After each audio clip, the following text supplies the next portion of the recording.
नाजरीन, चंद दिन पहले लोधरा में एक अजीब वाकया पेश आया।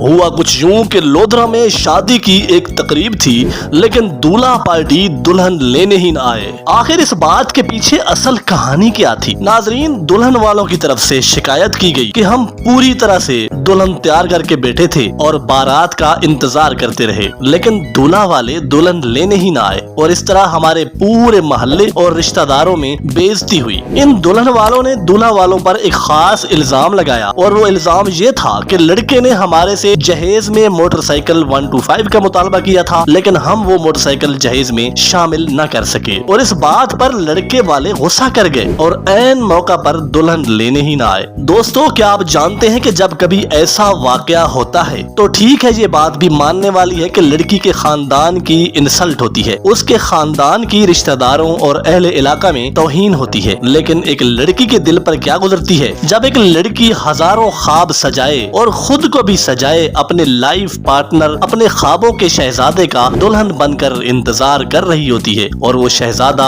1-2 लाख के मोटरसाइकिल से भी कम दर्जा उस लड़की को देता है। यानी सिर्फ एक मोटरसाइकिल के बदले एक मोटरसाइकिल न मिलने की वजह से उसे न सिर्फ सरेआम बेइज्जत करता है, बल्कि उसे लेने भी नहीं जाता। वो लड़की एक तकलीफ देह जज्बाती मरहले से गुजरने के बाद ये जरूर सोचती होगी कि अगर मेरी कदर कीमत उस लड़के की नजर में एक मोटरसाइकिल से भी कम थी तो शुक्र है खुदा का कि मैं उसकी जिंदगी का हिस्सा ना बनी, मैं उसकी बीवी ना बनी। अच्छा नाजरीन, ये तो मौकिफ था दुल्हन वालों का कि बारात सिर्फ एक 125 मोटरसाइकिल की वजह से ना आई। दोस्तों, हजरत मोहम्मद सल्लल्लाहु अलैहि वसल्लम ने हजरत अली रज़ी अल्लाह तआला अन्हु को फरमाया था कि तब तक कोई फैसला ना करो कि जब तक दोनों फरीकैन का मौकिफ न सुन लो। इसलिए अब जरूरी है कि हम दूल्हा पार्टी की बात भी आप पर जाहिर करते हैं कि असल राज क्या है, क्योंकि इस चीज से आप भी कम से कम एक अंदाजा तो कर सकेंगे कि मामला क्या था और क्या ऐसा होना चाहिए भी था या नहीं। तो दोस्तों, जो दूल्हा साहब थे उनके वालिद शायद एक रिटायर्ड फौजी हैं और देखने में एक मुअज़्ज़ज़ और शरीफ घराना लगता है। ये रिश्ता एक रिश्ता करवाने वाली आंटी ने करवाया था और इन लोगों की एक दूसरे से इससे पहले कोई पहचान वगैरह भी ना थी। बकौल दूल्हा के बाप के उनके पास अपना जाती अच्छा घर, जमीन, जायदाद और कोई टावर वाला प्लाट है। पहले पहल जब रिश्ता तय हो गया तो दुल्हन वालों की तरफ से ऐसी कोई डिमांड न थी, लेकिन ऐन शादी वाले दिन दुल्हन के बाप ने एक खास डिमांड रख दी कि अगर उनकी ये डिमांड पूरी ना की गई तो वो आज बारात लेकर दुल्हन लेने ना आए। दुल्हन के बाप ने शायद ये सोचा हो कि अच्छा मौका है, उन लोगों के घर तमाम रिश्तेदार और अहले इलाका होंगे, बारात लेकर आने वाले होंगे, तो ये अच्छा मौका है कि उनसे कोई भी बात मनवाई जा सकती है। लिहाजा इसी गलत फहमी में दुल्हन के वालिद साहब ने दूल्हा के वालिद को फोन करके ये कहा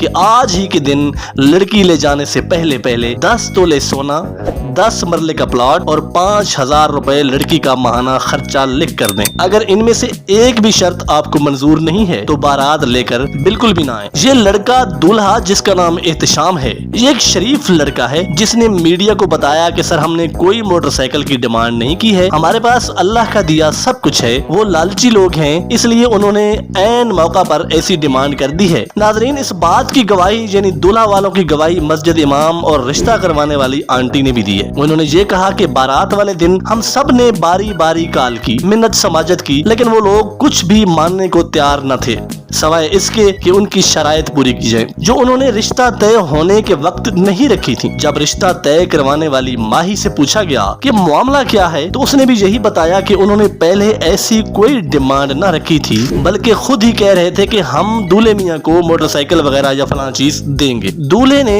बारहा यही कहा कि हमें कुछ भी जरूरत नहीं है, लेकिन जब शादी का दिन आन पहुंचा तो ठीक बारात के जाने से कुछ वक्त कबल उन्होंने ये खास तरह की डिमांड रख दी। लेकिन दूल्हा शाम के वालिद और ताया जान के मशवरे के बाद ये तय पाया कि वहां जाकर उनसे बात करेंगे और दुल्हन को किसी भी तरह उनके वालिदैन को एतमाद में लेकर ले आएंगे, लेकिन दुल्हन वाले ना माने और आखिर उन्होंने ये कह दिया कि हमारी बेटी महानूर जो कि दुल्हन थी वो सख्त बीमार हो गई है, लिहाजा आप ना आए। आखिर फिर एहतशाम के वालिद और चचा इस खौफ से बारात लेकर न गए कि कहीं खाली हाथ ही वापस न पलटना पड़े, तो इस बेइज्जती से बेहतर है बारात लेने ही ना जाए और फिर उस एहतशाम की शादी फौरन उसकी किसी कजन के साथ मजबूरन कर दी गई ताकि इज्जत बरकरार रहे। यानी मेरे ख्याल में इसमें कसूर न तो दुल्हन का था और न ही शायद दूल्हे का। इनके घर वालों ने अना का मसला बनाकर अपनी जिद को जीतने के लिए तैयार बैठी दुल्हन महानूर की तौहीन की। तो मुअज़्ज़िज़ नाज़रीन, आपका क्या ख्याल है? एहतशाम के घर वालों को चले जाना चाहिए था? क्या दुल्हन के घर वालों की डिमांड्स सही थी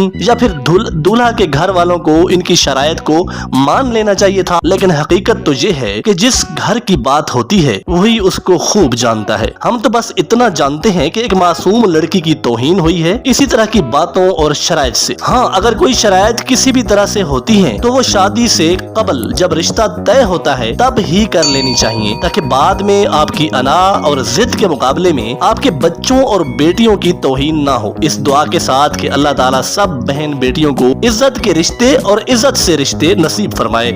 आमीन। अल्लाह हाफिज।